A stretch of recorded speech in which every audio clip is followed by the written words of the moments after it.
Are we ready to officially kick off Choices 2023 Youth Dialogue Day? We are, woohoo! No, seriously, we have not been able to be in person since 2019. I mean, it seems like a lifetime ago, and I am absolutely thrilled to see all of you here today. My name is Carol Mastriani, and I'm the Executive Director of Birmingham Bloomfield Community Coalition, along with my awesome, amazing, and wonderful team member, Kelly Michaud, who does our youth programs, which this is one of them. And our mission, we are youth-focused substance abuse prevention, health, and wellness, and everything we do is youth-infused. It means that we have your voice and presence involved in every single aspect of this. You'll get to know some of our Youth Action Board teams, whom Kelly's going to talk about in just a moment, because this event is for you, and it's by teens just like you, bringing you an experience they'll be beneficial for you. We also had our school partners help us because we did have a big shift in what we normally do, and we wanted to make a program that was relevant and something that would be worth your while. We're funded, not only are we federally funded, but we also have two of our other funders here, and they're also our partners. We have in the back Oakland Community Health Network, as well as the Alliance of Coalitions for Healthy Communities.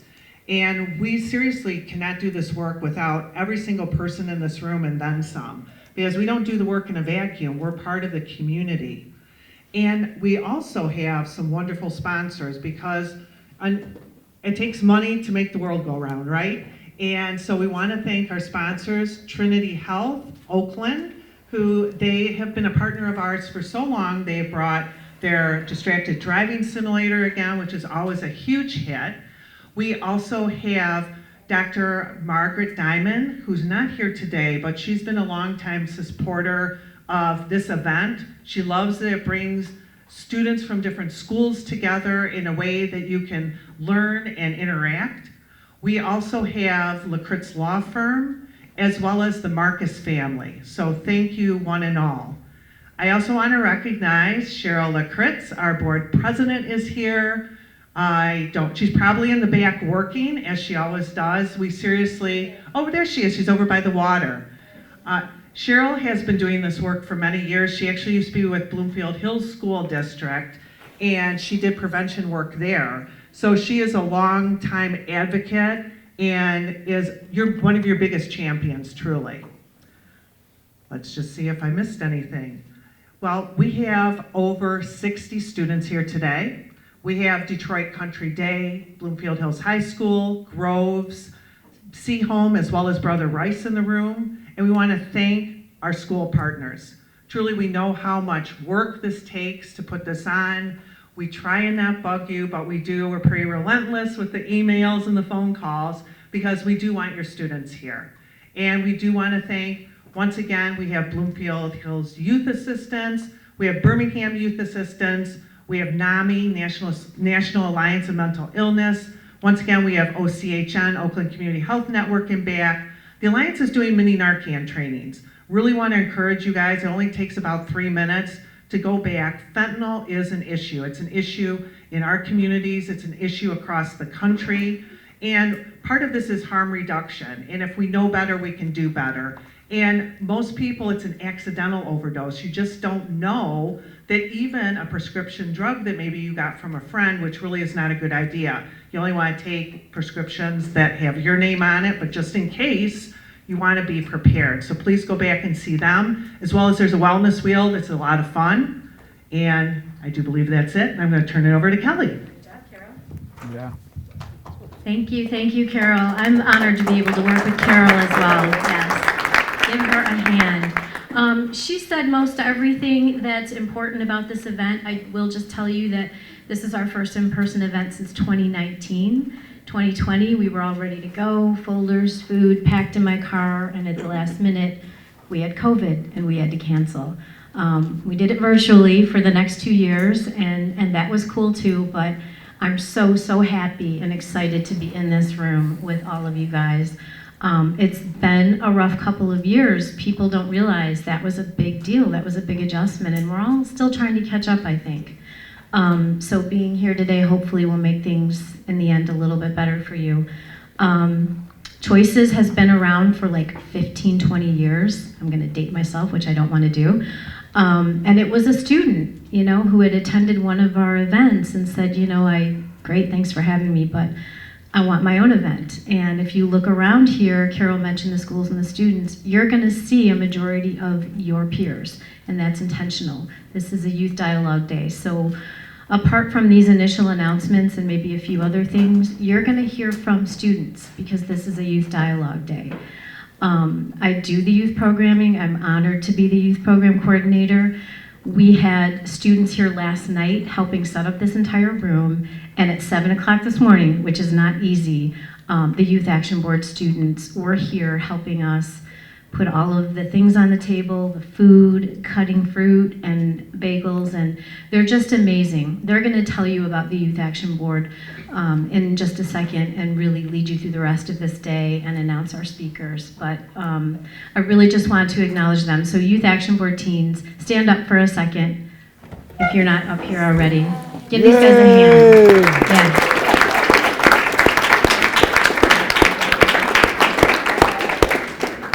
Okay, so with that, I'm going to turn it over to a couple of our Youth Action Board leaders who are going to kick it off and introduce our speaker for today. Thank you, guys. Oh, is this your speaking today? Hi, my name is Becca. I go to Bloomfield Hills High School. I am one of the vice presidents for Youth Action Board. Hi, my name is Alexa Kessler. I'm a senior at Bloomfield Hills High School, and I'm one of the YAB co-presidents. Hi, I'm Julia Olashansky. I'm a senior at Bloomfield Hills, and I'm a co-president on the Youth Action Board. So what is the Youth Action Board? We are a group of high school students from Birmingham and Bloomfield Hills public and private schools. We come together to dialogue on issues that we are dealing with. We talk about ways to make things better and what that looks like in both our schools, our homes, and our communities. We talk a lot about mental health, stress, and anxiety. This is the main reason why we are all here at Choices today. At the Youth Action Board, we also plan activities and provide opportunities in our school and the community like today for our peers that are relatable to us as students, safe, and promote healthy lifestyle and support teens in their mental health and well-being. Our goal is to provide teens with a positive voice and presence and to present youth with numerous ways to become more involved in a positive way in their schools and community. Through Choices, students from different schools are brought together to explore issues we may be facing and what we can do to encourage us and make our experiences better. We appreciate the schools, the students, and the supporting organizations here today that helped us make this a day for you all to have a safe, open, honest dialogue on things that we are facing each and every day. And for the raffle, when you checked in, you were given a raffle ticket.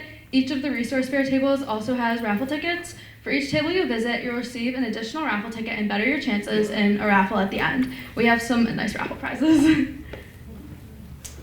Thank you.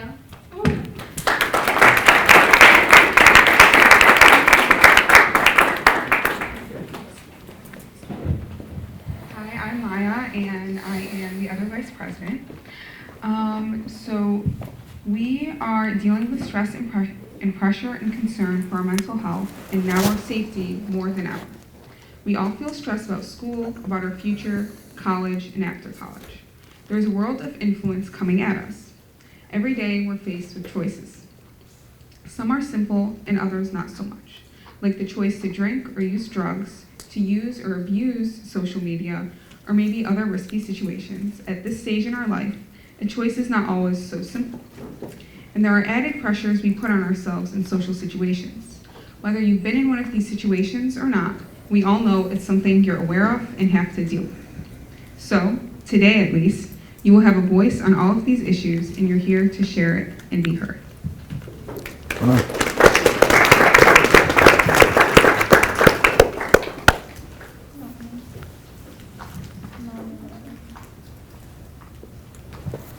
Melanie and Reagan, please come up.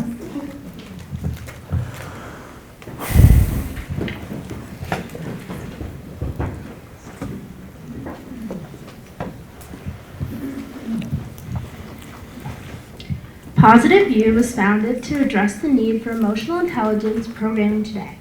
Mental health disorders have quadrupled over the past 25 years, which creates a massive impact on our communities.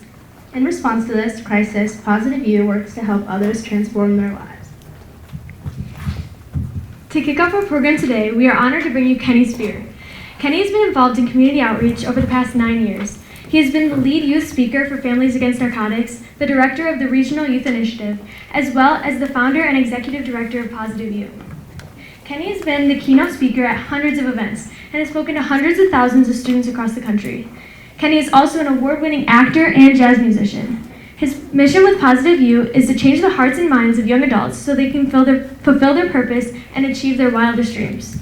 It's an honor and a gift to have someone share their personal story. Please let's welcome Kenny Spear and the Positive View team. How's everybody doing today? Good. Yeah? All right? Good. I'm doing real good. It's going to be 60 degrees today. Whoop, whoop. Yeah. 80 degrees tomorrow. Whoop-de-whoop. It's exciting. So my name's Kenny Spear. I'm grateful to be with you guys today. Grateful to share my experience, strength, and hope. And grateful to bring something to this generation. Man, this generation's important. You guys have no idea how important you are. I'm concerned. I'm concerned about this generation. But I know that people don't change when they see the light. People change when they feel the heat. And I feel like this generation has felt some heat. How many people have felt some heat this year? Yeah, you guys know what I'm talking about? Yeah. And that's when people change. People don't change when things are going real well. They change when things get challenging. They change when things get difficult. And so I want you guys to know that I'm going to be sharing some personal information with you today. There's going to be times where you might want to cry or laugh. But most importantly, I hope that you guys have a revelation. I hope that you guys have a transformation. I hope that something sticks with you that you guys can use moving forward. You guys have been hand-selected, hand-picked, and divinely appointed to be at these tables right now at this moment.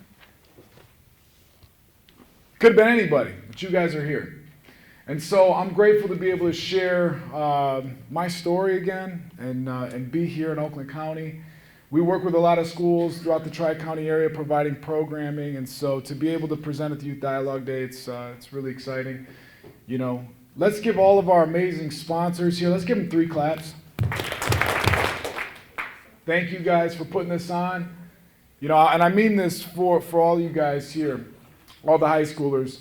Man, there is so much attention and energy that's going into you guys today because people really love you guys, man. And there's a lot of love, care, and concern for all of you. And so, anyway, let's dive into some of the information. I'm going to also have some time at the end for some questions. So if you guys have any questions, just write them down. I'd be more than happy to field any questions that you guys have. And so we'll kind of jump into it. And my heart behind this is to help course correct some thinking. I realize that it's not about telling you guys to say no to bad decisions. It's much more important to give you guys something to say yes to. I think that this entire generation is yearning for something more to say yes to. This entire generation really has found themselves disconnected, aimless. There's a lot of hopelessness. You guys see it, man. When I walk into the schools these days, it doesn't feel the same post-COVID as it does pre-COVID. And so, you know, today I want to be able to reinstill some hope and to share that you guys matter and what you guys are going through matters specifically. And so a little bit about me. I grew up in Macomb County and had a very normal life. Grew up, my parents are married, very much middle class life. I got an older sister and a little brother, which makes me the middle child. How many middle children do we have? I'm sorry. I'm sorry about it. I'm sorry. It's tough. It's tough being the middle child, but aside from that, that was basically the most challenging thing in my life is that I was a middle child. I had a very, very normal life, very, very normal upbringing. We're going to be talking about some addiction today. We're going to be talking about mental health and wellness today. We're going to be talking about mental illness today, anxiety, depression, etc. And I had no idea what this was. It never affected or impacted my life whatsoever in any way as I grew up. And so I had no idea I had no idea about any of this stuff until I was in middle school.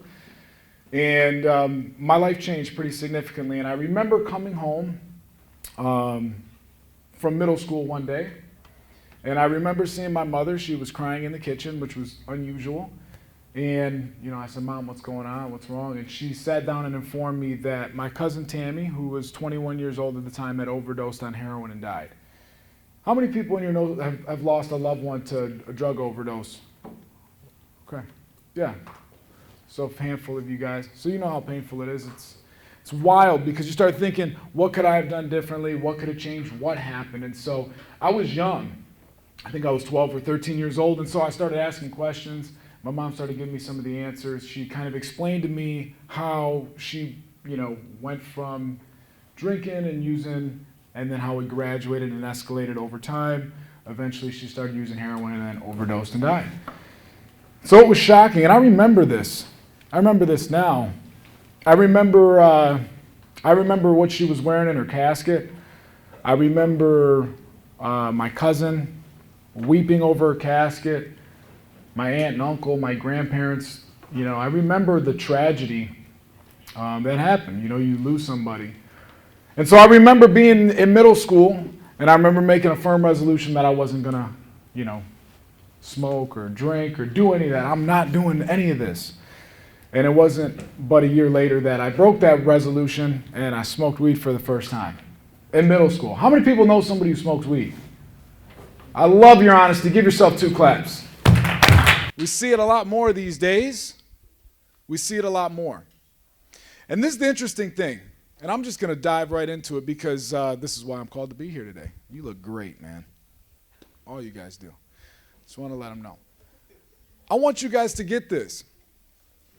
People will share with me all the time. They'll say, hey, is smoking weed really bad, or is it really that bad? People ask me, I have the kids ask me that all the time. And the real core of everything I'm going to share with you guys today is the idea of if we're looking for an outside fix for an inside job. What does it mean when we continue to look for something externally to fill us internally? That's the challenge. And so I remember being in middle school, and I remember this is the beginning of me trying to connect socially. I wanted to be a part of, and you guys are facing it, and all of us face it. It's a part of the human condition where we want to connect, we want to be a part of, we want to fit in. And there's a woman by the name of Dr. Brene Brown who does some really great research on this, but she talks about the difference between fitting in and belonging to. This is the first thing I want to give you guys today. Fitting in means I need to change who I am in order to be a part of something. And love and belonging happens when I can present my authentic self and people accept me for the way I am. Let me say that again. Fitting in means I need to change who I am and my core values to be a part of. And love and belonging happens when I can present my authentic self and people will accept me in that way. And so I want you guys to understand first and foremost that we need to be seeking love and belonging as opposed to fitting in. And so when I decided to do that for the first time, I know that I was trying to fit in. I know I was trying to be a part of. I know I wanted to be liked by people, man. That's what I wanted to do. I wanted to be liked. How many people in here have social media? Love this. Hands down. You guys ever notice there's a button on your post? When you post something, what does it say? Like. You guys ever notice there's a like button, but there's not a respect button? Oh, you didn't know about that, did you? You guys know there's a like button, but there's not a respect button. So as a result of this, what do we see? We see people that are trying to be liked, not trying to be respected. There's a major difference. And you guys seen, I got social media, I know how it goes. I seen guys that get like $137, which I imagine is, their life savings. 37 singles, and then they wrap a $100 bill like, I got stacks, bro. You guys ever see that before? Some of you? They want to be liked or respected? Great. I'll see people, they'll expose themselves, online. Being all sexy, like, hey. Do they want to be liked or do they want to be respected? See, I want us to start to understand the difference because this is the deal, guys. It's not so bad that people want to be liked by people, but the idea is this. When you want to be liked more than you want to be respected, you're going to find yourself in some trouble. When your desire to be liked trumps your desire to be respected, you'll have some issues. But once again, people continue are looking for an outside fix, for an inside job, looking for people, places, things, and situations to make them feel better. Not realizing that they have the power within themselves. But we're going to get to that part. I don't want to jump ahead too quick. Because once again, I'm watching a generation of kids, now young adults, who have had unfettered access to cheap dopamine for about a decade. And that's why when I look out at the rooms that I'm in, not just this room, because I know you guys are bright, I'm talking about all the high schools I work with, tens of thousands of kids. Dude, the energy's different. As a result to their unfettered access to cheap dopamine. Because now you see these people, man, what used to be this exciting and energetic, bubbly, wonderful group of young people full of energy. Dude, I feel like I'm walking the halls of the apocalypse, man. Zombies like Gregorian chant playing in the background. How many people have experienced that in their schools, man? You guys know what I'm talking about. The energy's off. It doesn't feel the same anymore. And there's a reason for it. There's a technical reason for it. And by the way, this isn't just me pontificating on what I think would be good.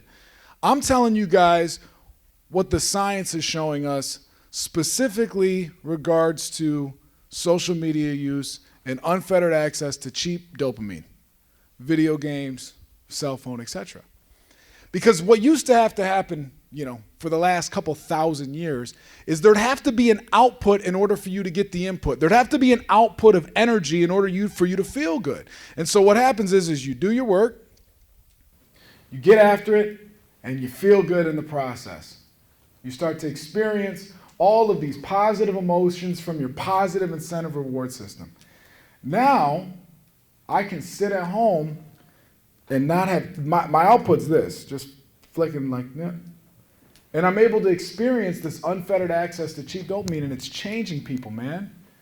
It's changing people. Today, we are going to help break the curse over this generation. I'm coming with it today. We're going to break the curse over this generation because I think you guys are worth fighting for. And so how many people in here, this is a real question, how many people in here have ever been on their phone longer than they wanted to be on their phone? Keep it $1.50 with Uncle Kenny today. Thank you. Give yourself 3 claps. I love the honest group. So check this out. If you're on your phone longer than you want to be on the phone, then the question is, are you using the phone or is the phone using you? That's right. You look good too, brother. Yeah. Let me see the tie. You got a Windsor or not? Next time. All right. Looking good. The phone's using you. Using the phone anymore. The phone's using you. How many people in here have ever been on their video games longer than they wanted to be on their video games? Oh, I love you guys. Give them 3 claps. So then you cross the line. Are you using the video games or are the video games using you? I love this guy. You look good too, bro. I love it. You guys dressed up today, man. I love that. You guys must have been expecting to meet somebody important. Amen. You're here. I should have dressed up too, man. Next time. And I'll tell you what. I don't know if you have any teachers here. I want to get one of them orange and navy ties. Those are sharp. I like that. I don't know what you guys get. You guys look good. But anyway, once again, we have found ourselves in a generation where if you are on your phone longer than you want to be on your phone, then who in the world is in control, Because presumably you would just go like this. I don't want to be on my phone anymore. But that's never the experience. It's like, one more. Now, I come from a substance abuse prevention background. And it's shocking, guys. It's shocking over the last couple of years. We do a one-on-one mentorship program outside of school. And I work with a handful of people. We have clients from the ages of 12 to 65 and everywhere in between. And I work with a whole host of people. I'm telling you right now, coming from a substance abuse prevention background, I've seen people react better to having their heroin taken from them than some kids I've seen having their video games taken from them. People freaked out. I can't do this. It's scary. And so once again, what are we going to do about it? Well, first thing we're going to do is we're going to become aware. because you cannot solve a problem if you're not aware of it. And so the first thing I want to do is become aware of it. All you guys have already made that admission by raising your hand and saying, clearly something's wrong. If I can't put down my phone when I say so, well, that's textbook right there. And so all that to say, the real problem, and this is the big overview of what we're talking about today, is that we have an entire generation of kids who are looking for an outside fix for an inside job. They're looking for something externally to make them feel better internally. And it's never enough. Never enough. Let me get back into my story. I want to talk to you guys a little bit about why this is the case. What I've noticed, and this is some more work that's been done by Dr. Brene Brown, what she talks about is that we're living in a generation that is hypersensitive to scarcity. Everybody say scarcity. In other words, we are hyper aware when we don't feel enough. And you guys can fill in the blanks. Not good enough, not fast enough, not pretty enough, not enough likes, not enough followers. You name it. You guys know what it is. Whatever that is for you, you're hyper aware. And therefore, because you're hyper aware to scarcity, you live from the position of lack. Not enough. Not enough, not enough, not enough, not enough. And this continues to cycle, whether consciously or subconsciously, because your actions have programmed you to live in a manner in which I need one more, I need one more, I need one more, which means I don't have enough, I don't have enough, I'm living in lack, I'm living in scarcity. This is the wild part. I would argue that probably, I don't know, let me look around. Probably 90% of the room woke up today and the first thing they thought of was not enough. Not enough what? Give them 2 claps. You guys nailed it. Not enough sleep. Wake up. How many people were like, I didn't get enough sleep? Yeah, I felt that a little bit today too. So I wake up today, I didn't get enough sleep. And so this is what typically happens. And this is how we're being programmed. Not enough sleep. First action of the day, procrastination. 5 more minutes. How many people hit the snooze button today? I love you guys. This is great. Right on. So you go to get the extra 5 minutes of snooze sleep because you didn't get enough. You get the 5 extra minutes of snooze sleep. You wake up again to the alarm. Second thought of the day, I still didn't get enough. Not enough what? Sleep. So you got to hit the snooze button again. How many people hit the snooze button twice today? I love you guys, man. This is such a great crowd. Yeah. So then you go back to sleep, right? You get another 5 minutes. Then that alarm goes off again. How many people hit the snooze button 3 times today? Keep it honest. Oh my gosh, you're great. Give yourselves 2 claps. So what ends up happening, you have the third thought of the day, you hit the snooze button, 5 more minutes. That usually happens. I've done that before, I know how it goes. But the wild part is this. I have never in my life, ever, I've never gotten like an extra 10 minutes of snooze sleep. And, I don't feel good. Hit the 5 minutes, wake up again, hit it again, and then wake up and think, boy, I'm glad I got that extra 10 minutes. Feeling replenished and refreshed. I'm on my way now. And that never happens. What ends up happening is I still don't feel like enough, and I kind of fall out of bed, throw on some sweatpants, and, zombie my way into the world. And the wild part is that the entire day, because you guys have access to this technology, the whole day is a litany of not enough. Constant comparison, being on your cell phones and whatnot, not feeling good enough, strong enough, fast enough, pretty enough, not enough likes, not enough followers, whatever. And then the last thought of the day is usually I didn't get enough done. And I'll tell you why I know this. How many people have ever been in second hour doing 6-hour homework? Oh, I love this. This is great. Yeah.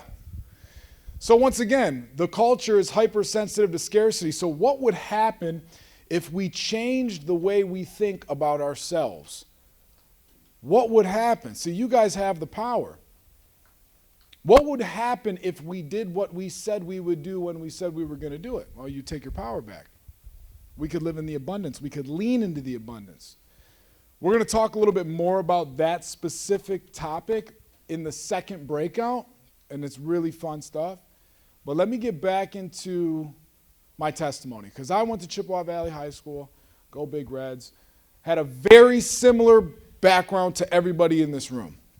I can identify with all the things you went through. I was a 3-sport athlete. I played football, basketball, and baseball. I taught myself how to play guitar, had a normal life. I did good in school. I seen that people were like partying and drinking and like, yeah, I would participate from time to time, but nothing that would ever indicate the fact that I'm, nothing crazy, maybe a few times. But you guys understand, I'm just letting you know, I'm not so far removed that I don't know exactly how it goes. So I get it. And so I did well enough in school to go to Michigan State University. Go green. All right. I'm sorry. All right.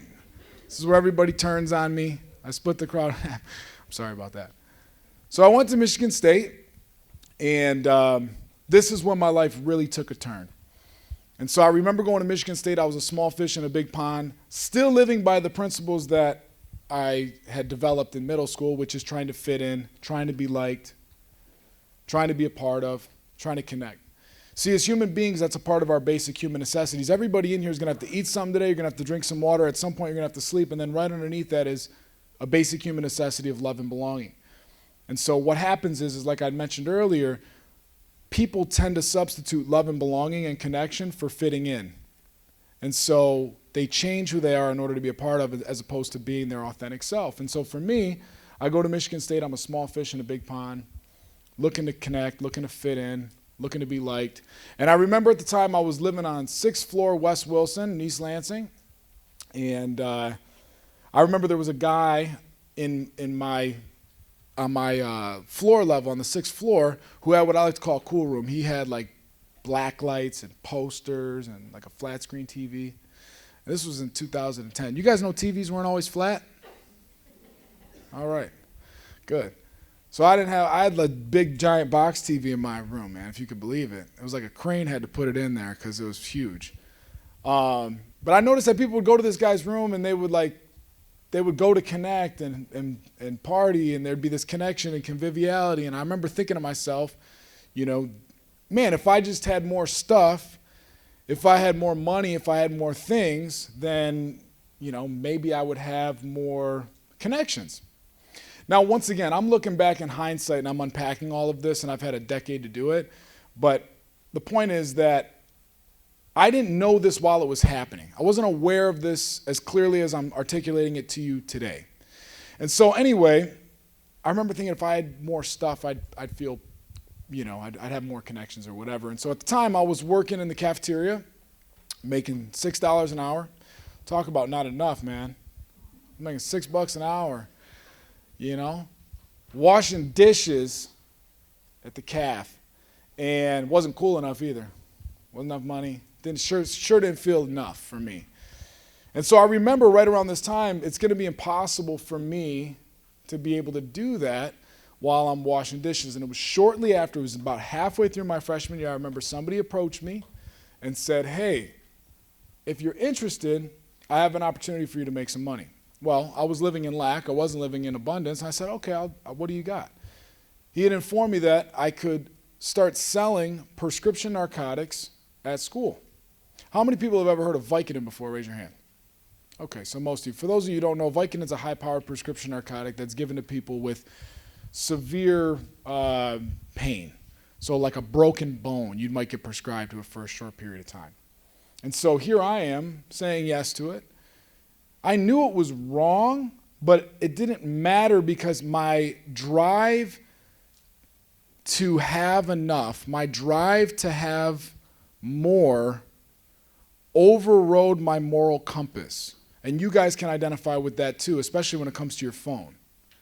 Your drive for more overrides your moral compass to some extent.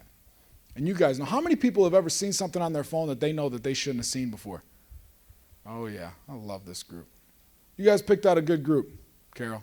You guys did a good job, Kelly. Great job. And so once again, here I was, my desire for more overrode my moral compass. And so here I was, moving mass amounts of prescription opiates. And by my sophomore year, I ended up getting into a new house. I had a cool room. I had the black lights. I had a flat screen. I had the Ninja Turtles poster, a Tupac poster. I was cool, man. I felt it. And I noticed that I was connecting with more people. All the things that I thought would happen did externally, but I still didn't feel whole, happy, and healthy. I didn't feel well in my soul. It was right around the same time that I remember the guy approached me and was talking about, hey, if you want, you could sell prescription Oxycontin. You can make a little bit more money. And so I said, okay. I'd already overrode my moral compass before, and so I seen what I thought was the benefit. As a result, I couldn't count the cost. And so I started moving mass amounts of prescription Oxycontin. How many people know what Oxycontin is? It doesn't exist anymore, but some of you may have heard of it. Oxycontin is a high-power prescription narcotic that's given to people with like terminal illness. That's the level of pain it's given for. It's not given for somebody with a headache. It's given to people who have a brain cancer, That's what it's technically prescribed for. And here I am moving mass amounts of prescription Oxycontin for people to get high and use and whatnot. Once again, looking for an outside fix for an inside job.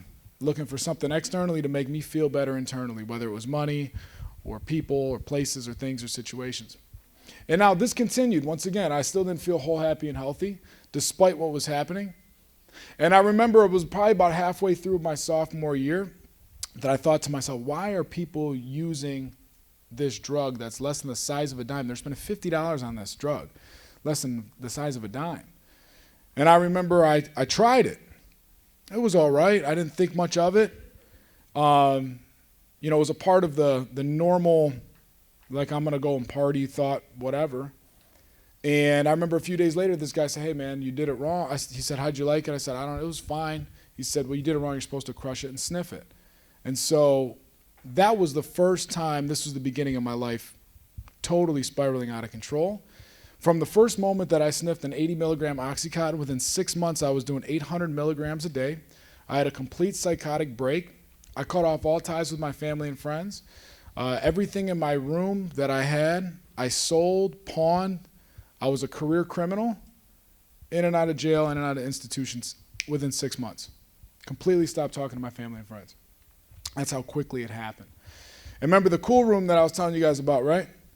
That cool room was now down to a three-legged futon and a broken coffee table. There was 3 legs on the futon.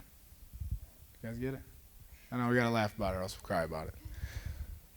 Point is that everything in my life had to go because what I was in pursuit of, looking for an outside fix or an inside job, cost me everything. I'd love to tell you guys that I snapped out of it. I graduated from Michigan State, took a shower. Ta-da, I'm here to speak to you guys today, but that was the beginning of how tragic life would become. And so I remember now I'm in my junior year, completely strung out on Oxycontin, completely broken, emotionally bankrupt, spiritually destroyed, and continually looking for an outside fix for an inside job. And I remember being in my junior year, taking all incompletes on my classes my sophomore year. This totally took over my life and my thinking. Because now I was in a really wild predicament where if I didn't have the amount of drugs I needed, I would go through what are called withdrawals. How many people know what withdrawals are? Okay, great.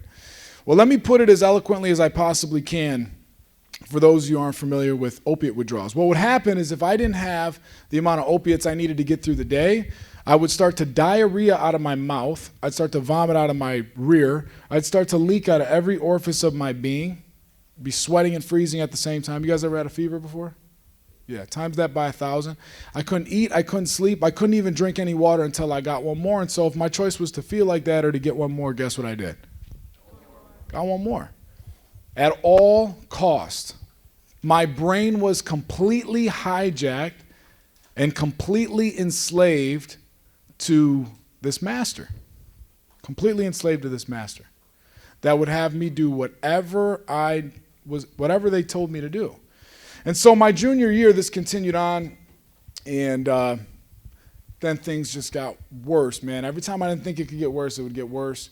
My junior year, I stole a car. I dropped out of Michigan State, and I moved into an abandoned house off the east side of Detroit. I don't know how familiar you guys are with the east side of Detroit. This specific area was known as the Red Zone. There's more murders per capita in this area in Detroit at the time than anywhere else in the city. I was living with a crackhead named Dreads and some guy named Tat. We just call him Tat because he had tattoos all over his face. And that was way before having tattoos over your face was like normal. You guys see a lot of people with tattoos on their face these days? Seems like a lot of people do. Anyway, this guy has a spider skull tattooed to his face. He has an anchor tattooed to the side of his head. He's got "Pray Hard" tattooed to his eyelids. P-R-E-Y. Shocking. I know. I remember I was at a middle school. This kid raised his hand. He's like, he spelled pray wrong. It's P-R-A-Y. I was like, no, man. P-R-A-Y is like this. P-R-E-Y is like this. You know? Anyway. So here I am. And it's wild, too, like when I come and share this story. This was, about 11, 12 years ago now that this happened.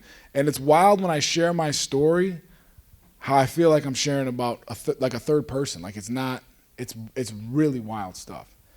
And here we are, living in Detroit, lying, cheating, stealing, manipulating people, hurting people to get one more because I'm fully enslaved to this product. I'm consistently looking for an outside fix for an inside job. And my whole brain has been hijacked, man. My whole soul is gone. And you go through this horrifying. I'm not going to bore you guys with the horror stories because there's plenty of them. But it's just wild stuff, man. It's wild stuff. And here I am now using heroin, going through the same exact process that my cousin went through that I told you guys about, and having no idea how to stop it.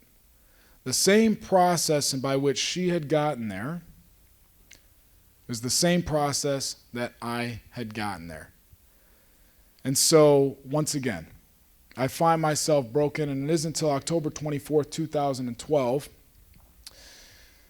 so a little over 10 years ago, that I was willing to call my father, and it wasn't the first time I was trying to get clean either. This was like dozens and dozens and dozens of times. He came and got me, and I checked into Sacred Heart, and this was October 24th, 2012 is when this happened. It's also the last day that I found it necessary to take a mood or mind-altering substance. So I don't drink, I don't do any of that. And so I've had a revelation at some point when I started to realize it's not about looking for an outside fix for an inside job or looking for something externally to fill me internally. Everybody, what I'm seeing happen in real time is there's so many people that are allowing their outsides to impact their insides. But the real freedom comes when you let your insides impact the outsides. And so it's a psychic shift in how we look at ourselves. And let me tell you guys this, man. I'm not saying that you guys are going to be on a path to living in a crack house in the east side of Detroit. Be careful. That's not what the talk's about. What the talk's about is that if you're consistently living from a place where you're letting the outsides affect your insides and you're looking for an outside fix for an inside job, you're going to feel empty. It doesn't matter what your environment looks like. You're going to be empty in here and in here. And that's what's wrong with this generation, man. That's the problem that's happening right now, is that we have an entire population of people that are looking for an outside fix for an inside job. And they can't get enough of the one more. It's like one more reel, dude. One more reel, one more reel, one more game, one more whatever. And so I'm not saying that there's going to be a leap from you, being on your Instagram 8 hours a day to like using crack. But the point I'm trying to make is that you guys aren't going to experience this level of freedom if you're going to be enslaved by a device. And I'm not saying that because I'm pointing the finger, dude. My mouth's closer to my ears than they are to yours. When I'm sharing this information to you guys, I'm reminding myself this is really important stuff. And so you guys get an opportunity to break free in a new way. And this is what I'd learned. So October 24, 2012, I go to this treatment, and I learned a lot of good information. I get connected with a mentor who radically changed my life, man. This guy changed me, man. Changed me. I'm forever indebted and grateful for this man. And started to understand that really what I needed to do was start to uncover and discover my purpose, understand my why. Why am I here? What am I here to do? What's going on? And I started to identify what that is because, once again, I'm not here to tell you guys to say no to your phones or no to drugs or no to anything. I'm here to try to figure out something for you to say yes to. I want you guys to uncover and discover your purpose, to figure out what would be worthwhile for you to pursue. And so I went back to school at Wayne State for performing arts and jazz guitar. that was fantastic. I get a chance now to travel and perform and play. I'll be at, I got shows all summer. I'll be at Grosse Pointe Yacht Club in a couple weeks. And I'm enjoying this, but I found something that's worthwhile because I'm no longer looking for something externally to fill me internally. And so you guys are going to get that opportunity today. You guys are going to get the opportunity for you to start to realize, where am I at and where do I want to go? That's most important. This isn't a don't do drugs speech. This isn't a don't drink speech. That's not why I'm here, because I don't think I got that same speech when I was your age. It's okay, yeah, I got it. What I'm here to do is something much more important, which is ignite a fire within this room that radically transforms you, that you carry with you to radically transform others.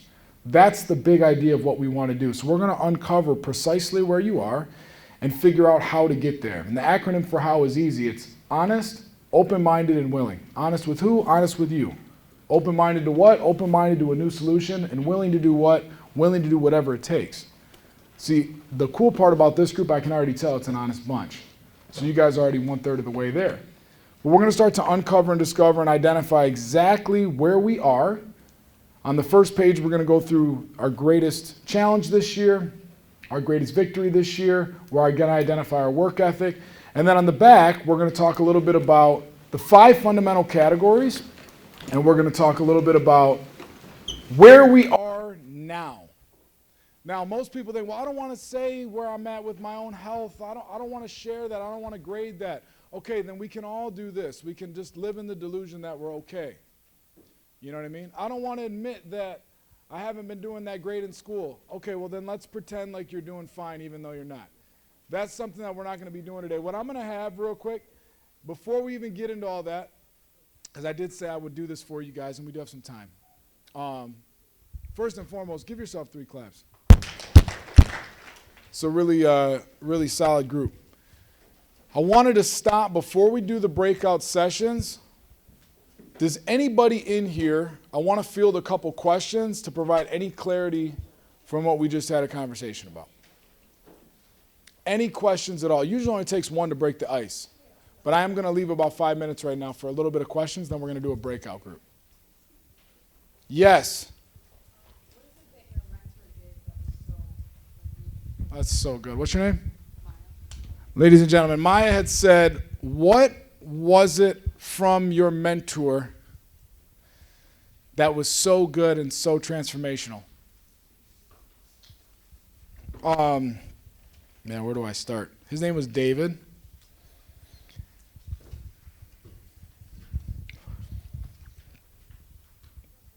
So David, I'm sorry guys, it's tough. David would, every Monday, he would have a book study and let me come to his house and he'd feed me. He'd make dinner for me, about a couple other guys. And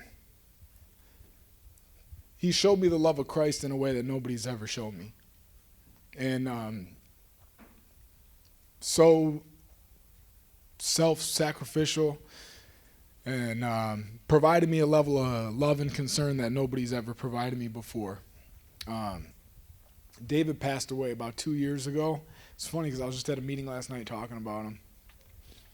But man, he was such a phenomenal example for me, and taught me how to love people. You know, taught me how to really love people in a way where not for my own gain, but for the good of all concerned, just to be useful.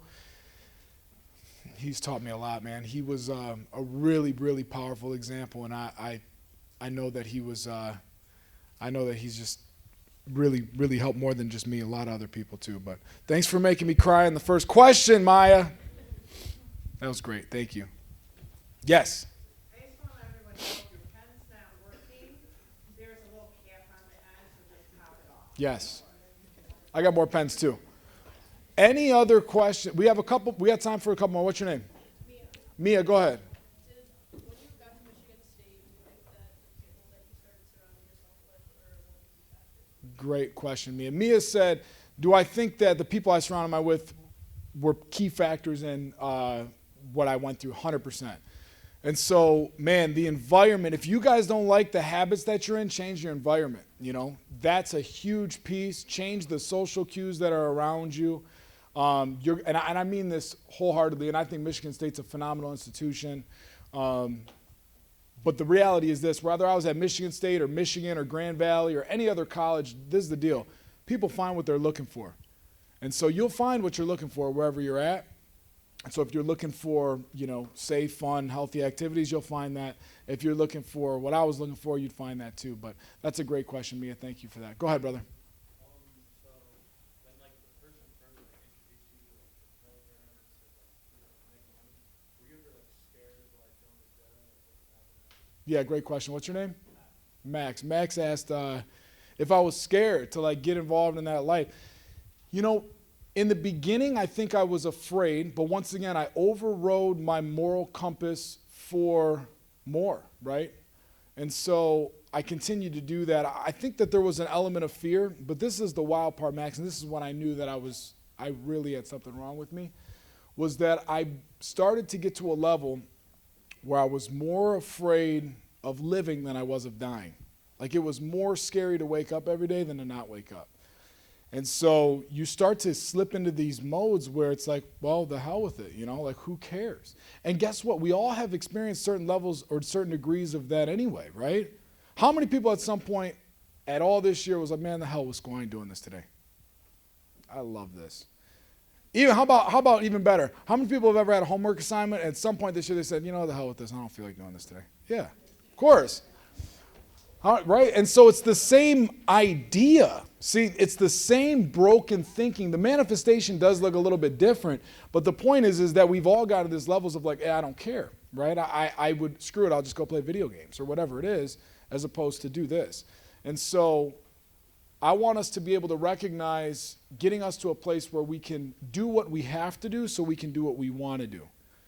Great question. Go ahead. You said that there's like a lot of external solutions to internal problems. What are some like internal solutions? Yes. So what I want you guys to get is that, once again, it's not about looking for something externally to fill you internally. What would it look like, not looking for an outside fix for an inside job? What is the inside job? Well, first and foremost, what I always encourage people to do, which you're going to get an opportunity today, good question, Titus, is I want everybody today, when we go through the first worksheet, is, dude, put down the magnifying glass and pick up the mirror. Stop looking at everybody else, dude. Everybody's looking at through a magnifying glass at all the people and places and things on their phone or in reality. What they really need to be doing is putting that down and picking up a mirror and start looking at what needs to be changed within you. And you're going to find that out today. Because you're going to be able to take an honest inventory of where you're at within 5 fundamental categories and see what's going on. And so when it comes to inner solutions, dude, people don't even recognize, you know, the power of just breathing for 12 minutes. Going through a breathing exercise. 12 minutes. Dude, it changed my life. I'm like a different person now. Like simple things, you know? Or taking time to sit in a metacognitive exercise that you guys are going to take place with in just a minute and just writing down where you are and then writing down what would make you better. Because you guys have the answer.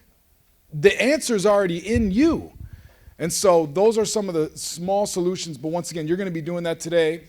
What I always encourage people, man, is really get to a place where you can put down the magnifying glass and pick up the mirror. Everybody's always looking around at like, I need to change this. We need to do this.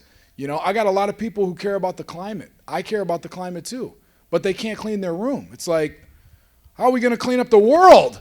Your bed's a mess. You know what I mean? And so I want us to be able to do that collectively where we can put down the magnifying glass and pick up the mirror to start finding some solutions. Great question, Titus. We got time for a couple more. Go ahead.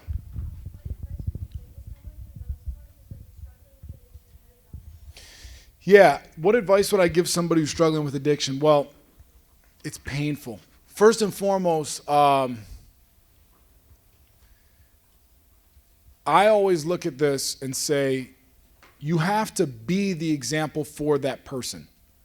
And so what that looks like is I know people, and this happens a lot, where people are like, you know, I got my buddy who Dude, when he drinks, he freaking drinks, man. He's a nut. Something wrong with this guy. He drinks way too much.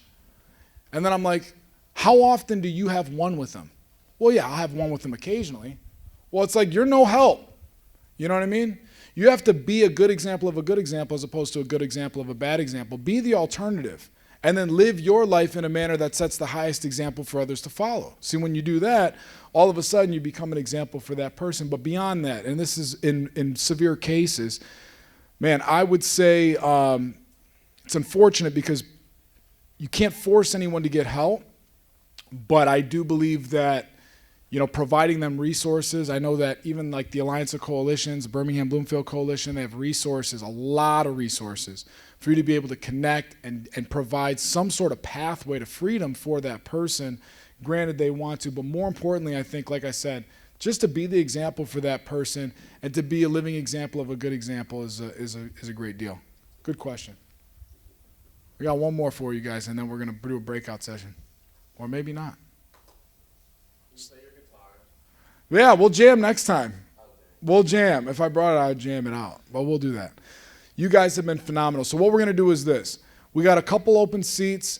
I know that we have some adults that are going to help facilitate. Raise your hand if you were planning on helping facilitate a table, adults. Positive U team, you can raise your hand. Okay, great. Awesome. So what I'll have you guys do, if you guys want to come up and raise your hand if you have an empty seat at your table.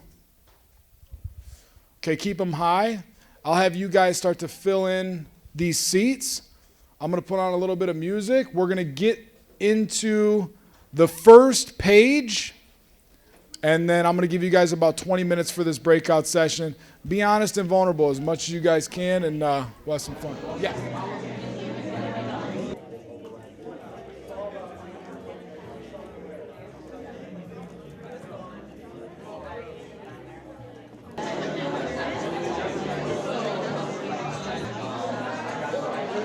Anybody in here have the willingness to share with me their greatest challenge this year?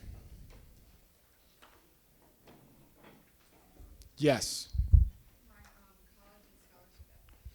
Beautiful. My college and scholarship application. Give Maya 2 claps. Great. Any other challenges that someone's willing to share? What are some challenges you guys faced this year? Come on. Burnout. How many people felt burnt out this year? Love that. A lot of people can identify. 2 claps. Come on, brother. Living away from your family. What was your first name again? Alex was playing soccer, right? In Spain? Away from his family. Right on. 2 claps. Go ahead, brother. Yes. Now tell me this. What's the big challenge with that? Like your thinking? Yes, it's the thinking. Give him 2 claps. Good. Yes. Ooh. Ooh, it's good. That hit me, brother. What's your name? Luke said, knowing that I'm growing up. What a wild answer to drop, Luke. Give him 3 claps. Now check this out.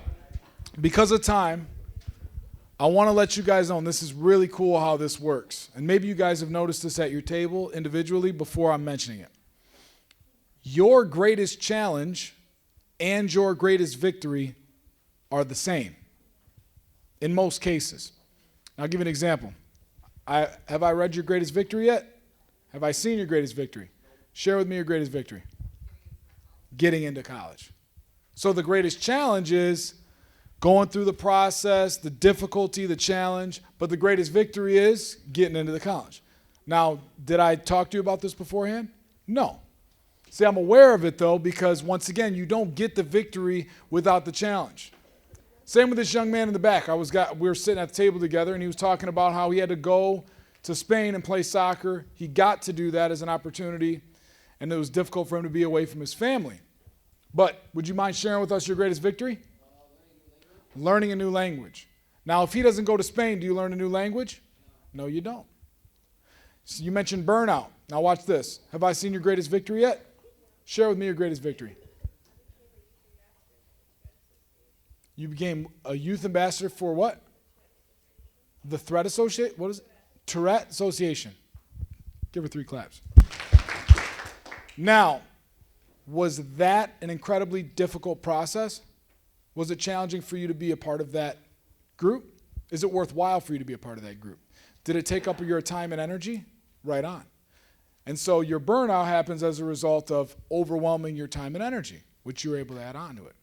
See, you don't get the victory without the challenge. And so the first thing I want to teach you guys as we move forward is that you can utilize that. You can utilize those two words synonymously with one another. Because the challenge that you're facing is just a potential victory. That's it. It doesn't feel like that when it's happening, but once again, you guys get an opportunity at it. So I know that the majority of you guys in this room have had a victory that's solely contingent upon how challenging the challenge was. Anyway, next thing I want to ask you guys, when we were talking about the work ethic piece, and then I'm going to flip over on the back in just a second. We're just going to do a quick review, and then I want to get into the next worksheet, which will be fun. Now, how many people in here put down that their work ethic was a 5 or under this year? Love it. I love that. Now, watch this. Tell me what's gotten in the way. What's your name, man? Aaron? Motivation. Okay, great. Who else? Who else wants to own that they got a 5 or under? I love that. Let me see them hands again. Straight and elbow. Own it. It's good. What's your name? Rebecca. Tell me what got in the way of your work ethic. Procrastination. How many people have procrastinated this year? Ooh, I love it. Me too. Yeah. Right on. Did anybody in here say that they had a 10 for work ethic? Get out of here. No, I'm just kidding. You couldn't have done any better if you tried. What? Could you have done any better this year? No, I don't think so. You think you maxed it out? Yeah. What's your name? Sam. 5 claps for Sam. Hey, it's rare, but it happens. It's rare, but it happens. I'm going to have you guys flip over to the next page.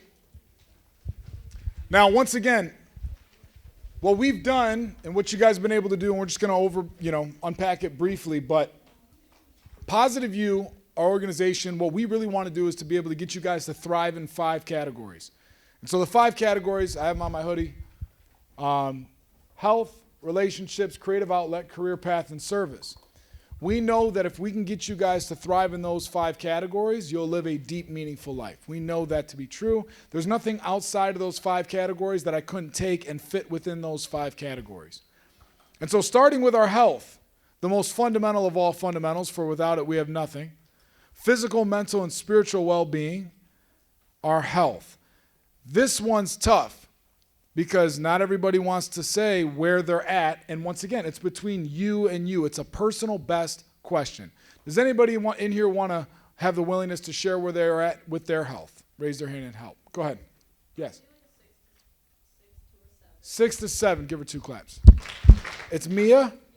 Mia, tell me one thing that you know that you could do and would do. Now, those are not the same question, everybody. Check this out. Just because you can do something doesn't mean you will. And just because you will do something doesn't mean you can. Let me ask you, Mia, when it comes to what you can do and what you will do, how could you get that score up 1 point?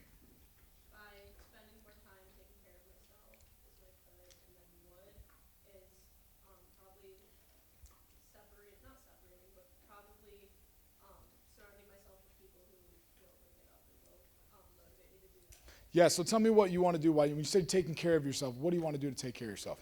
Get more sleep and kind of stay off my phone more. I love that. 3 claps.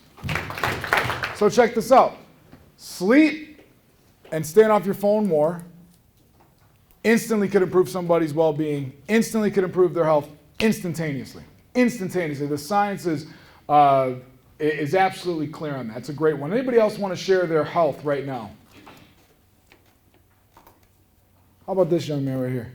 Yeah, you. Yep. Oh, no, right here. You know who it is. Yes. Nope. Right, this guy right here. I'll come get him. What's your name? Yeah, you. What is it? Jordan. Jordan, where are you at, man? You're at an 8. Love it. Great. What grade are you in, Jordan? 9th grade? Love that. How many freshmen do we have in here? Hey, let's welcome the freshmen. Welcome, freshmen. You made it. Jordan, you're at an 8. Now, let me ask. What is one thing you could start to do today that would help increase your score by 1 point? Getting more workouts. Hey, love it. Own it. Own that, dude. Own that. That's you. Yeah, if I get some more workouts in, I'm in, right? How many more? Yeah, getting that Wednesday one in. See, this is the wild part, right? Like I mentioned before, everybody's looking for an outside fix for an inside job. You guys already got the answers. You know what it is. The only question is, will you do it and can you do it? Just because you will doesn't mean you can. Just because you can doesn't mean you will. Now let me ask Jordan. Wednesday workout. You know what today is? It's Wednesday. You know that? Now let me ask Jordan. Hey, let me ask Jordan. Do you know this guy right here with this sharp-looking tie right next to you? Yeah. You know him? You don't know. You guys seem like your buddies. Is this your friend? What's your name? What is it? Kavion? Okay. This is the other part too. Holding each other accountable. Can you go to the workout today? Why not? Oh, your mom won't get up for it? All right, so you can't. See, you got to be able to, you have to can and will. That's both of them have to be answered. So now you know what you have to do. Now you got to figure out if you can and will do it. How many people got somebody in their life that they're holding unforgiveness towards? Keep it honest. Oh, yeah, you know that. Put them in your mind. Okay? You have these people in your life that you're holding unforgiveness towards. Okay? Those people have power over your emotions when you don't forgive them. They actually hold a power over you when you don't forgive them. Now, I'm not saying that I need to be cool with these people. I'm not saying that you got to go and have coffee with them. But what I am saying is that the way that I was able to be freed from my resentments towards people is I started to, every time they came up into my mind, because you know that one girl that you don't like comes in your head and you're like, God, I hate this person. Or this guy comes up, or the family member, and you're like, this person sucks. You start to replay that thought. And it actually plagues you, it bothers you, it changes you physiologically. You start to experience, oh, how many people got someone in their life when they walk by, you're like, oh my God, I can't stand this one. Yeah, you guys know what I'm talking about? Hands down. Now I want you to try something if you have the willingness, right? Because I'm going to give you another opportunity. Just because you can doesn't mean you will. Just because you will doesn't mean you can. But this is what I've done in order to free myself from resentment. And I have people do some awful things to me before. And one of the things that I've been able to do is when I think of them and that thought comes into my mind of this person, I say, I bless you with success, I send you love. Even if I'm not in front of them, wherever they are.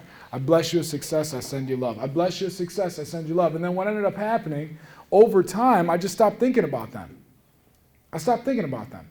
People think, well, I don't like them, I don't want to bless them. It's like, all right, well then suffer and be miserable. I'll gladly refund your misery.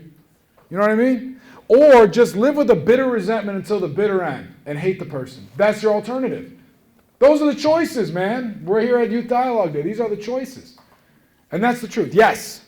I know that one thing that's kind of like adding on to that, a lot of the time it kind of has a relationship with self-affirmation. Like when you first kind of start saying things like that, when you start trying to bring positivity upon other people about yourself, you're not going to believe it at the beginning, and you're going to be telling yourself in the mirror all these affirmations or whatever, and you're not going to believe it, but it's the repetition that over time, it eventually will become what you put into the world. Yeah. You're going to put that positivity into the world, you will eventually believe it. That's beautiful.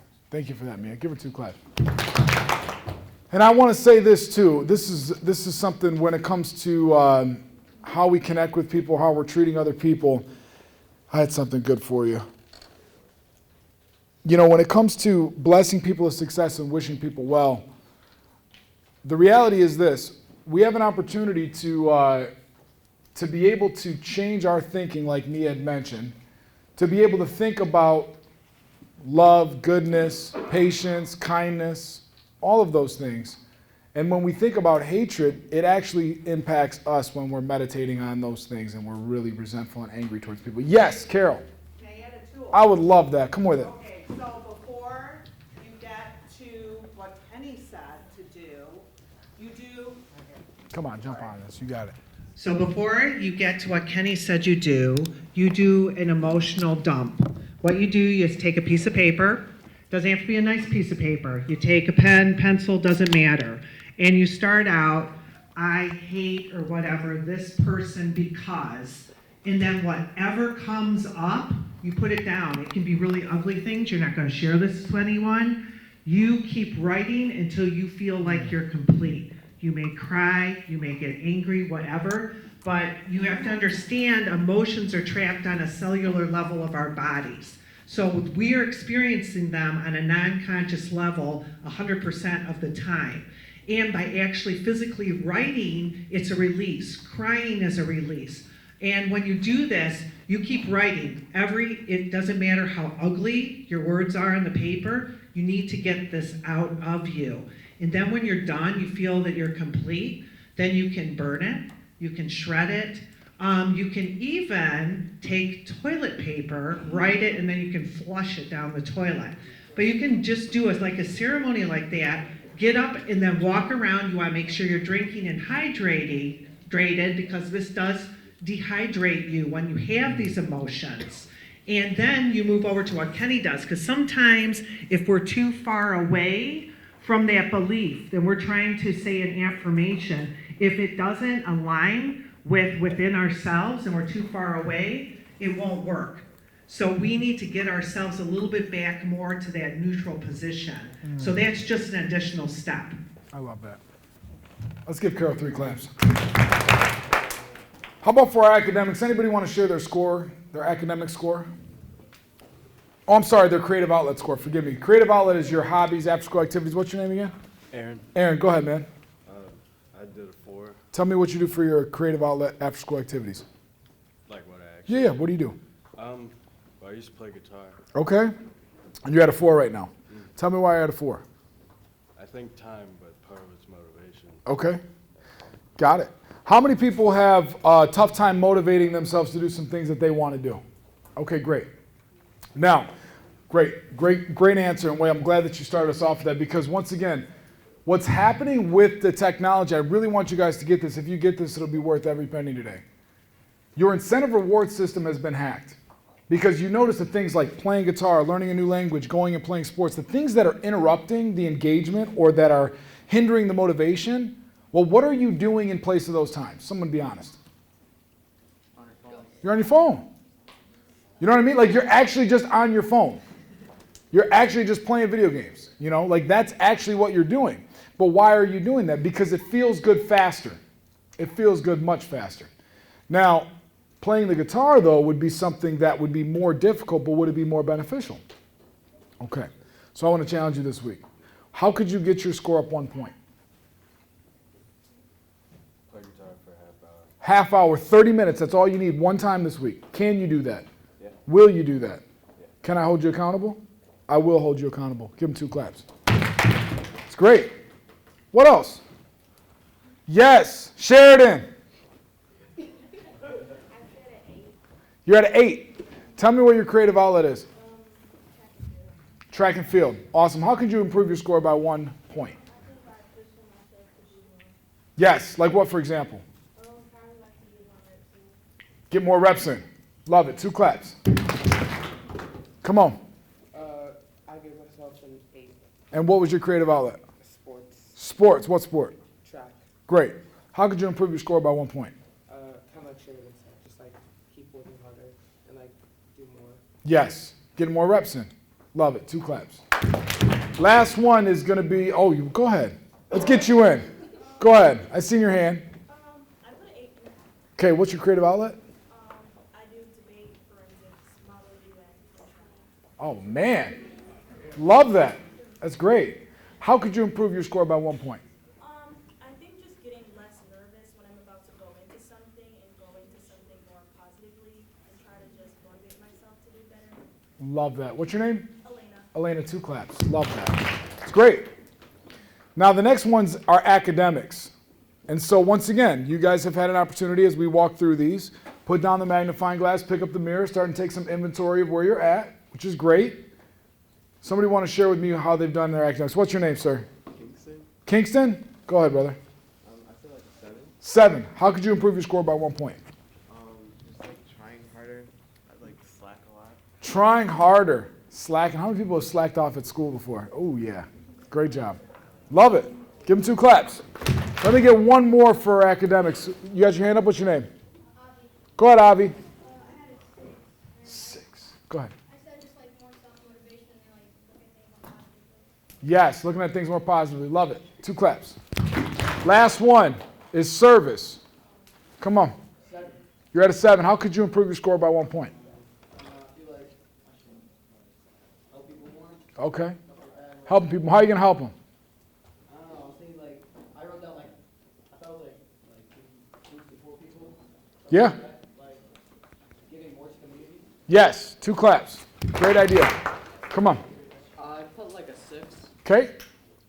Tell me how you can improve your score by 1 point. I used to be like a big community service guy, but I haven't been this year, and I think I used kind of like just time as an excuse, and now it's big. Okay. Love that. 2 claps. We get one more for service. Yes. A 3. Okay. How can you improve your score? Well, I used to work a lot more, but I feel like I just don't have the time anymore. So it was kind of disappointing to see it like that. Yeah. Great. 2 claps. Now, this is what, as we kind of walk through this next piece, first thing we need to do is be honest. Honest with who? Honest with you. You got to figure out where I'm at. Now, you guys, I'm assuming that you're being honest with yourself to some extent. I hope that you are. It's tough being honest. It's tough for me to say that. It's tough for me to say my health's at a 6. You know? People are like, come on, dude, your health, you can do better. I'm like, dude, I know who I am. I know who I'm called to be.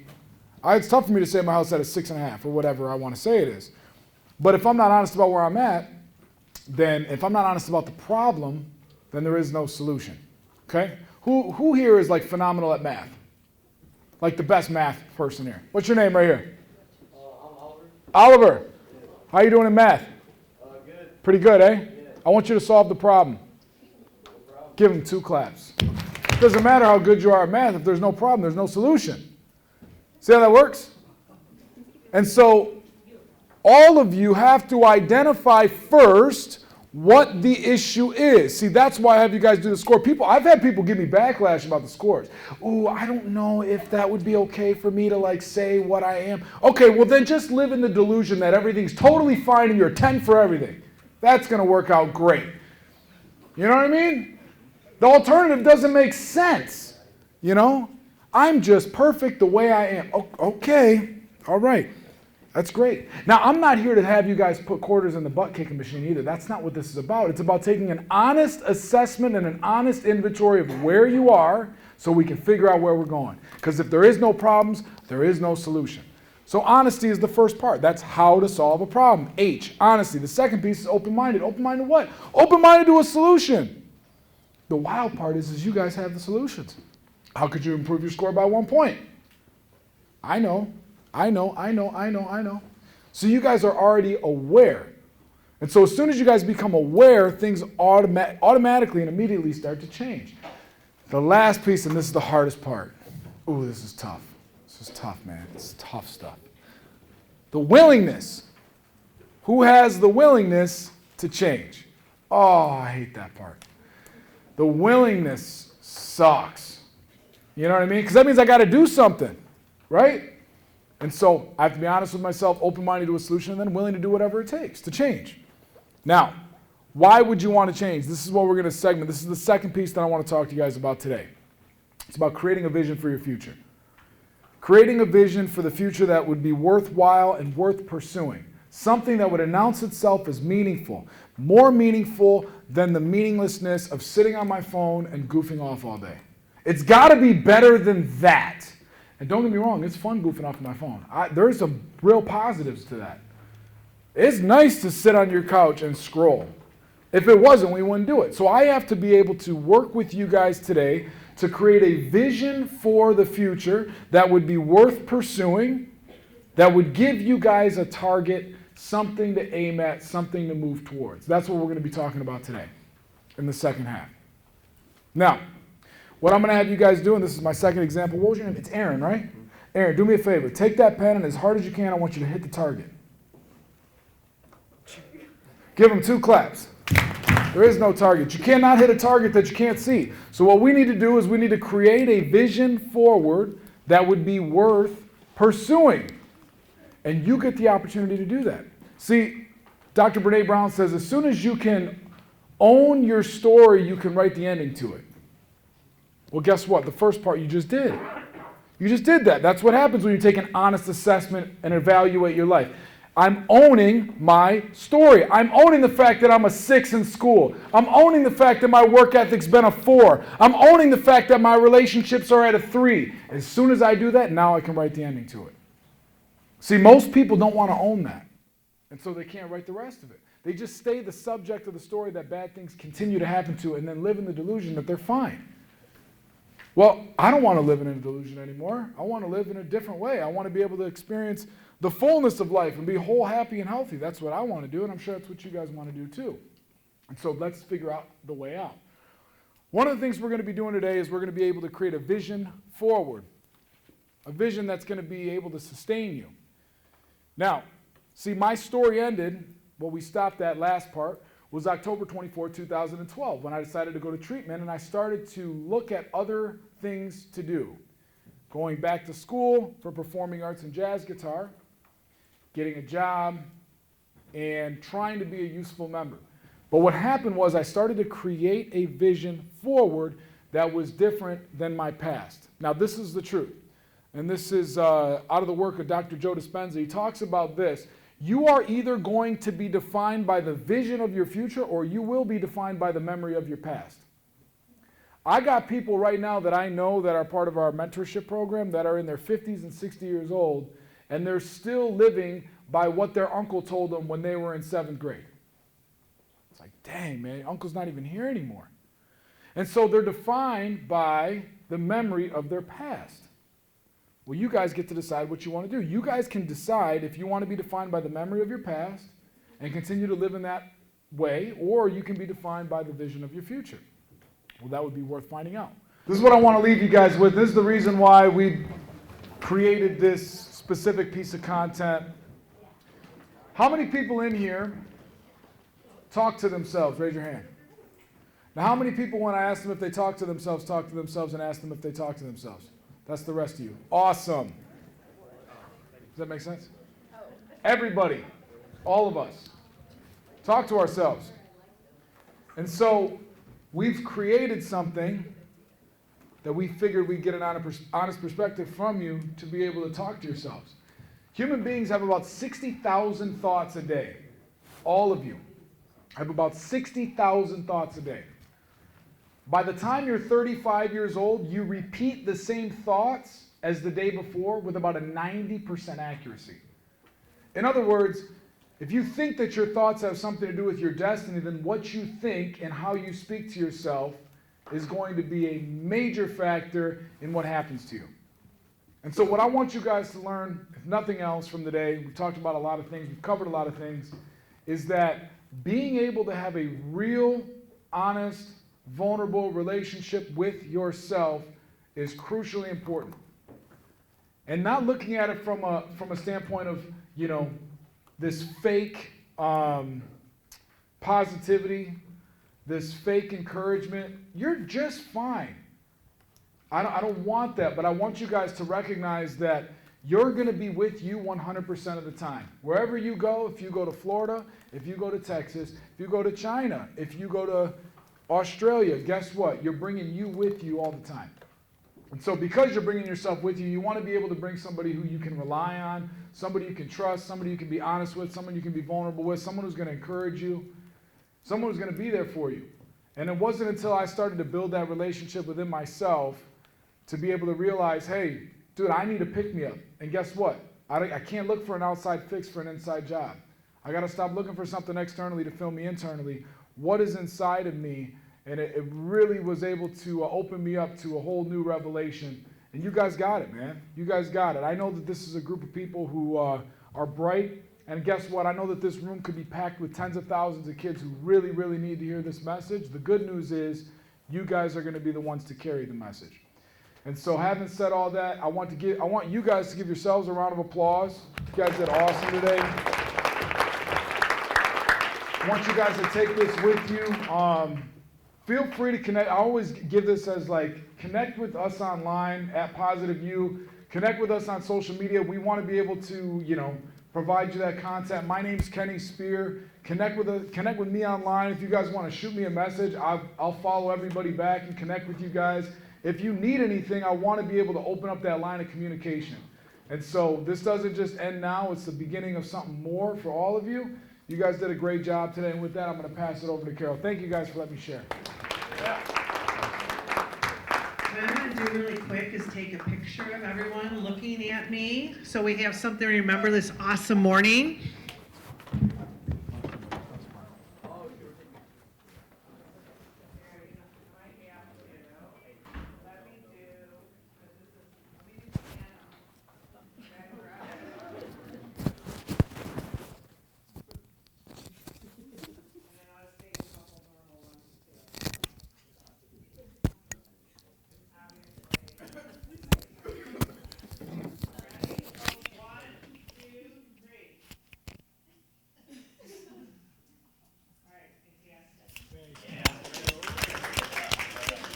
Thank you so much to Kenny and team. Was this an awesome morning, you guys?